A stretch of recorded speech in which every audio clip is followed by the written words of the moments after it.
नमस्कार, डी9 मराठीमध्ये आपल्या सगळ्यांचं स्वागत। मी निखिला आणि महत्त्वाची बातमी, समृद्धीच्या शेवटच्या टप्प्याचं मुख्यमंत्री देवेंद्र फडणवीस आणि उपमुख्यमंत्री एकनाथ शिंदे आणि अजित पवार यांच्या हस्ते उद्घाटन झालं। फडणवीस, शिंदे, अजितदादा एकाच गाडीमधून त्यांनी प्रवास केला। समृद्धीवर फडणवीस आणि शिंदेंच्या हातात गाडीचं स्टीअरिंग होतं। सुरुवातीला एकनाथ शिंदे यांच्या हाती गाडीचं स्टीअरिंग होतं, मात्र त्याच वेळेला गाडीतला आरसा नीट करून मुख्यमंत्री देवेंद्र फडणवीसांनी आरसा दाखवल्याची चर्चा आहे।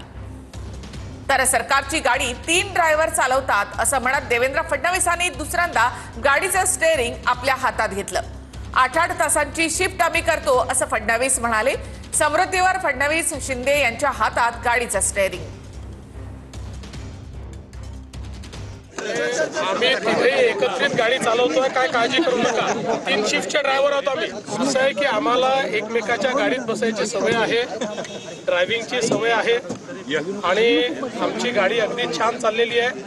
आम्ही तिघही 3 शिफ्ट मध्ये चालवतो। वेगवान प्रवासाचा अनुभव कसा होता? या दोघांसोबतही तुमच्या चांगला होता आणि त्यामुळे प्रवासाला देखील अर्धा प्रवास राहिला। तिथे गेल्यावर की राज्याचे मुख्यमंत्री एकनाथ शिंदे या ठिकाणी आहेत, तर दोन्ही उपमुख्यमंत्री जे आहेत ते या ठिकाणी दाखल झालेले आहेत। तुम्ही देवेंद्र फडणवीस यांच्याकडे दिली आहे, अर्धी अर्धी चालवायची अगोदरच ठरलेलं। तर अजित पवारांना येणार आहेत की नाही अजितदादांना? त्यांना एकदम बसायला शांतपणे मागे आहेत, ते एकदम रिलॅक्स मूड मध्ये। ड्रायव्हिंग कोणाचं चांगलं आहे याचा निकाल दादा आता देणार दादा ड्रायव्हिंग कुणाचं सांगतील नंतर कोण गाडी कशी चालते ते बघायला मी बसतो। चला पण ही सरकारची गाडी अशीच वेगवान चालणार आहे का? अशीच चालेल। तिघही गाडी एकाच गाडीत आहोत। पण सारथ्य नेमकं सरकारचं कोण करते असा काही संदेश? अरे आता मगाशी सीएम साहेबांनी सांगितलं 8-8 घंटे 8-8 तास चालू आहे म्हणून।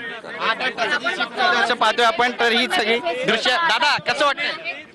गारगार वाटतंय। तर दादा म्हणतात गारगार वाटतंय। इथे दृश्य आपण या ठिकाणची पाहतोय।